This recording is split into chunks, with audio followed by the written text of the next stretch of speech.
안녕하십니까. 매일 눈으로 세상의 흐름 읽어드리는 Y타임즈 정세분석의 추복일입니다.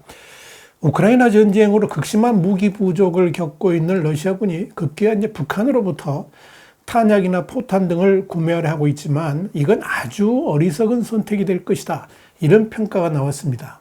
미국의 외교 전문지인 디플로맷은 미국 시간으로 8일 러시아가 우크라이나 전쟁을 위해서 북한에서 탄약 구매를 추진하는 것을 알려지면서 이 오랜 제재로 경제난을 겪는 북한과 사실상 상부상조에 나선 것으로 보인다 그랬습니다.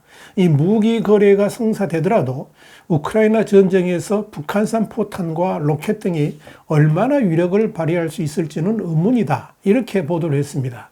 미국 정부는 앞서 6일 러시아가 우크라이나 전쟁에 사용하기 위한 탄약 구매를 위해서 북한에 접촉했다는 징후가 있다라고 확인한 바 있었죠. 자, 이 발표대로라면 이 러시아가 우크라이나 침공 이후에 서방의 제재를 받는 상황에서 지난 8월 이란에서 드론 수백 대를 사들인 데 이어서 이번에는 이 북한산 탄약 수혈에 나선 겁니다.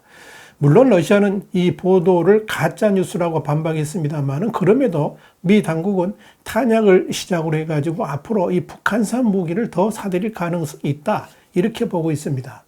이와 관련해서 조지프 댐프시 국제전력문제연구소 연구원은 북한이 과거 소련식을 많이 본떠서 무기를 개발했다는 점에서 이 러시아로서는 북한이 호환 가능한 탄약의 최대 공급처일 수 있다. 이렇게 디플로맷에 말을 했습니다. 한국 국방네트워크의 이희루 박사도 70년 이상 세계에서 가장 요새화된 지역이었던 북한의 경우에 수천만 발의 포탄을 보관하고 있을 가능성이 있다 그러면서 북한이 이런 구형 포탄을 러시아에 판매할 가능성이 있다라고 내다봤습니다. 카네기 국제평화재단의 앙키 판다 선임연구원도 이 북한이 최근 핵무기와 유도미사일 등 고성능 무기체계 개발에 집중한다는 점에서 과거 전력의 한 축을 차지했던 유도 기능이 없는 이 구형 포탄이 필요하지 않게 됐을 것이다. 이렇게 분석했습니다. 그러나 미국 랜드 연구소의 브루스 베네디 연구원은 러시아에 보내질 대부분의 포탄은 AK-47 소총이라든지 기관총 같은 소형 화기용 탄약이 될 가능성이 높다고 지적했습니다. 이 베네디 연구원이 그렇게 지적한 이유는 지난 2010년 연평도 포격 도발 당시에 북한이 포탄을 300에서 400발가량 발사한 것으로 추정됐지만 그 가운데서 80발 정도만 의도한 목적에 도달했다라고 지적했습니다. 나머지 포탄들은 연평도에 도달하기도 전에 바다에 그대로 추락했다는 거죠. 자, 그런 포탄들을 러시아로 보낼 수는 없을 것이라고 보는 것이 바로 베넷 연구원의 주장입니다. 그럼에도 북한이 그런 포탄을 러시아로 보내지게 된다면 러시아군도 북한군이 저질렀던 그 형편없는 똑같은 경험을 저지르게 될 것이다. 이렇게 말을 한 겁니다. 자, 분명한 것은 이 소련 시절로 거슬러 올라가는 이 무기 체계를 공유하고 있죠. 이 북한이. 그런데 이 러시아에 제공할 무기의 품목은 많겠지만 북한이 러시아에 제공할 수 있는 탄약 유형이 이미 유통기한이 지나서 성능을 보장하기 힘든 것일 가능성이 아주 높다는 겁니다. 자, 예를 들면 북한이 보유한 전투기 800여 대 가운데 150여 대로 가장 많은 비중을 차지하는 기종이 바로 미그 21기입니다. 그런데 이 기종은 생산된 지 무려 60년이 넘는 고물 중의 고물입니다. 날아다닌다는 게 신기할 정도죠. 또 6.25 전쟁 때 사용했던 미그 15, 또 미그 17기도 상당수 존재합니다. 그 중에서 최신鋭로 분류되는 게 미그 29인데요. 이건 1980년대에 도입된 것들입니다. 뿐만 아닙니다. 북한군의 주류를 차지하는 거의 모든 재래식 무기들이 구소련 당시에 지원받은 것들입니다. 그러니까 이런 무기들로 가득 찬 북한이 러시아에 제공해 줄 수 있는 무기들이 어떤 것들일지는 보지 않아도 뻔합니다. 그런데 중요한 것은 그런 구식의 캐캐 묵은 포탄이라도 지금 재고가 있는 나라가 바로 북한이라는 점입니다. 지금 러시아는 그런 구형의 포탄이라도 쓸어 담고 싶을 정도로 무기가 완전히 바닥났다고 보면 될 겁니다. 그렇다면 북한은 최근 개발을 해가지고 시험 발사를 했던 미사일들을 러시아에 보낼 수는 있을까요?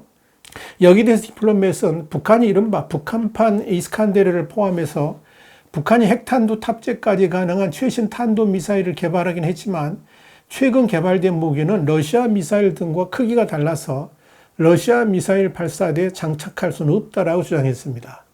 서울 아산정책연구원의 양욱 연구원도 디플로마에서 이런 말을 했습니다. 북한이 미국과 서울에 대한 군사 전략에서 중요하다고 생각되는 탄도미사일을 러시아에 제공할 가능성은 낮다, 이렇게 말한 겁니다. 양욱 연구원에 이어서 북한이 러시아에 미사일을 공급하기로 결정한다면 러시아에는 북한의 스커드 및 기타 미사일 발사대가 없기 때문에 발사 플랫폼도 보내야 할 것이라고 이렇게 디플로마에서 말을 했습니다. 또한 한국국방안보포럼의 신용호 박사는 디플로마에서 북한이 러시아 이스칸데르를 모델로 탄도미사일을 개발하긴 했지만 이 두 미사일은 크기가 다르다라고 주장했습니다. 그러니까 러시아에 지원을 하기는 쉽지가 않을 것이라는 거죠. 결국 북한에서 러시아로 건너가는 무기들은 북한의 창고에 쌓여있는 구형 탄약이나 포탄들일 것으로 보입니다. 그러나 러시아군이 만약 북한의 그런 포탄들을 수입해서 사용하게 될 경우 낭패를 당할 가능성이 아주 높습니다. 이 포탄이라는 것이 원래 전시를 대비해서 탄약창에 이제 대량 보관하게 되는데요. 이때 제대로 간수를 하지 못하면 불발탄이 될 가능성이 높아지죠. 그런데 북한은 그런 포탄을 온도나 습도를 맞추면서 관리할 능력도 되지 않죠.